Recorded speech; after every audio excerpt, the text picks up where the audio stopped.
if I had to give somebody going into college advice, it would be to be um, very open to learning new things, really take advantage. Everybody says college is your golden years, and you completely ignore that until you're no longer in college, and then you go, "Yep, those were the golden years." It gets a lot harder as soon as you're done. You'll never be in a place where it's so easy to make friends and it's so easy to get to know people because you have so much in common in college that becomes incredibly difficult after you leave college and people go off and do their own things. So I would say, be really open to learning new things, meeting new people. There's just no place like college. It's very conducive to learning a lot in a very short amount of time and to meeting really, really interesting people who are doing big things in college and who are going to go on to do really big things in life. So make those connections and be nice to your professors and, try not to give them too hard of a time.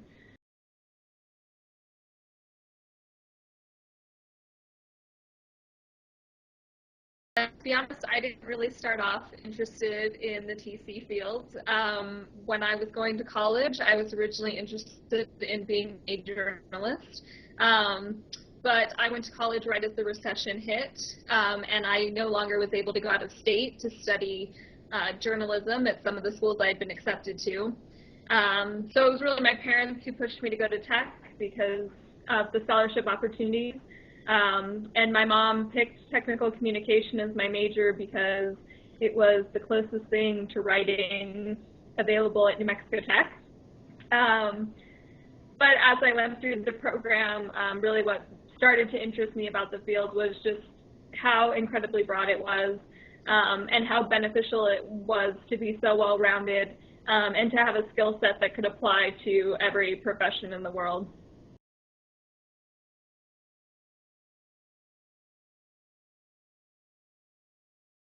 I got my job because of my degree. My boss has told me time and time again that she picked me out of a pool of very qualified candidates because I came with a technical background and not just an English or writing background. So every day it's my job to communicate to donors how important it is that they give my foundation money.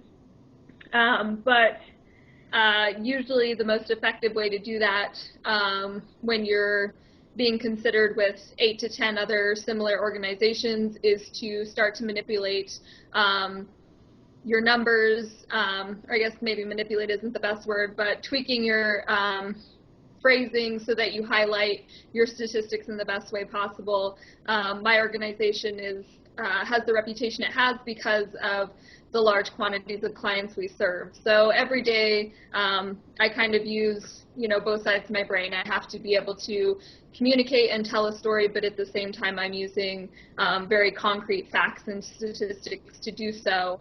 And it's important that I know how to work with both, but that it's a good balance between the two.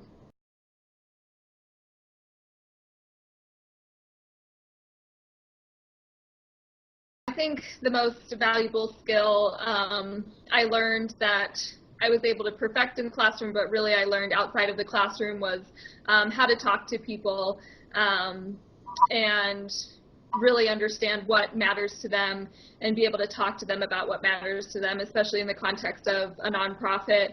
I got my start with the homeless shelter, and I spent a lot of time going around tech.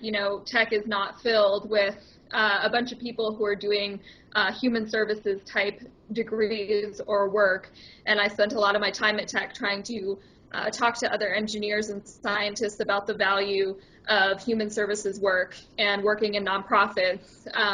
So very quickly, just in order to convince my classmates why my interests were worthwhile, I had to become very good at talking to other people and learning what mattered to them and finding a way to show how what mattered to them could fit into an overall greater concept, I guess, which for me would be nonprofit work.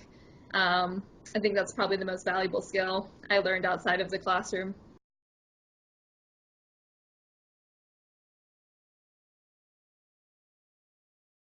No, it's actually much better than the one I hoped I would always have. I kind of thought the only way I could work in nonprofits was to do grunt work out in the field, not making very much money, very in the trenches kind of work.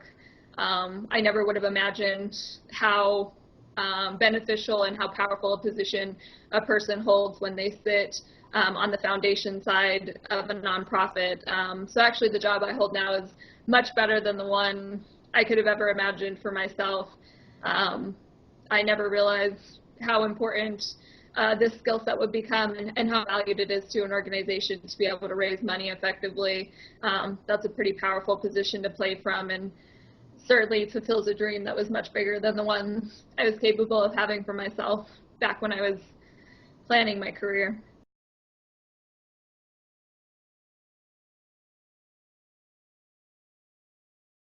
I definitely look at the other materials that are going out from other organizations that are similar to mine, and I kind of look at how they're using certain tools or techniques to write similar types of work that I'm working on every day. So I definitely look at my peers' work and try and see how do they communicate similar ideas based on their backgrounds and their organization's existing body of work. And then I also take every opportunity I can to be on the other side of the fence. So I'm not only writing grants, but I take opportunities to sit on grant review committees that I can see what the grant review committee considers when they're reviewing 300 or 400 proposals, what stands out to the review committee, so that way I can go back and know kind of how to write my application so that they stand out as well. And then of course just a peer review and editing process. All of my work has to be approved by executives before it goes out, especially if it's a particularly large project or a large grant. And that editing process is really helpful. My boss has 15 plus years of development experience that she brings to the table, and she's very good at just adding more polish to my writing and teaching me how to add more polish to my work every day.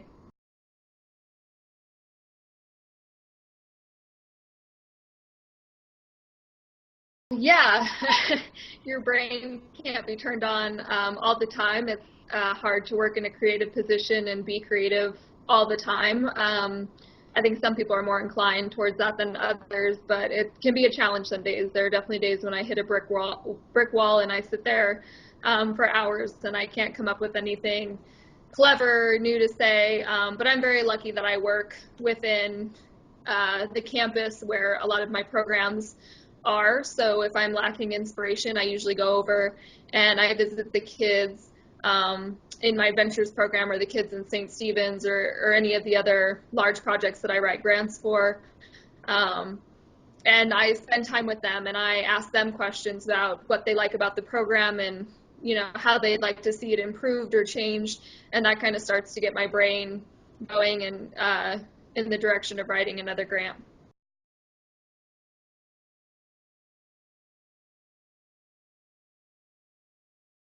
While my agency is in the middle of a sort of trial by fire crisis situation right now, it's continuing to escalate and unfortunately get worse and worse as time goes on. So the workshop was very informative. It definitely highlighted strengths and weaknesses within my own organization, which I'm happy that I know about now, and we're prepared to move forward and address all of those components as we put forth the crisis communication plan. But it was funny. I thought it was very surprisingly simple. But even the most simple thing like a crisis action plan, which can be anything from just communicating clearly and effectively to your constituents.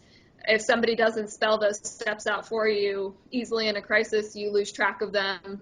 And even the most simple game plan becomes very complicated and difficult to follow. So I was pleased that it's not really rocket science, but it's definitely something that everybody needs to be trained in, because in the middle of a crisis, it's too chaotic sometimes to remember everything that you've been taught.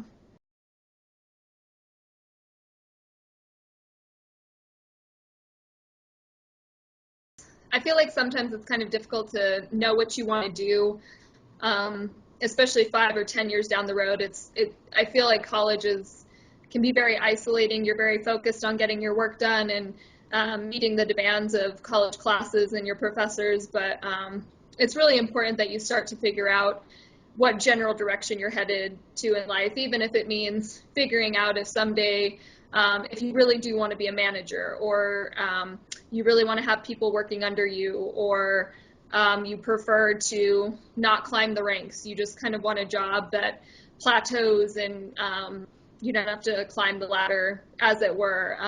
Like I said, that's really, really hard to do when you're fresh out of the gate. But one of the first questions my boss asked me in my job interview was where I saw myself in 5 to 10 years. And the reason she asked me that question is because she's doing everything she can to help me reach my own goals and pushing my career along so that I reach those goals faster and more effectively. So I think it's really important that as you start your career, you start making the right moves and the right steps, and being honest with your employer about where you'd like to go in the future. If they're a good boss and a good employer, they're going to help you reach your goals and do what you ultimately want to do for the rest of your life.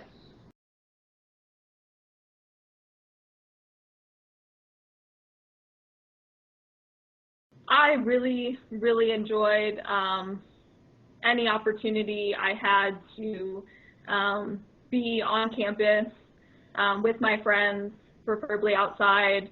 I live in a very cold place now, and I miss it being a warm and having a nice outdoor space like Tech's campus. It's very beautiful. And just hanging out with my friends and watching people discover their passions. I had a friend, Ethan Locke, who discovered his love of robotics at Tech, and I enjoyed watching him discover that passion. It's now what he does for a living. Watching my best friend, Elizabeth, discover her love of civil engineering, watching people grow.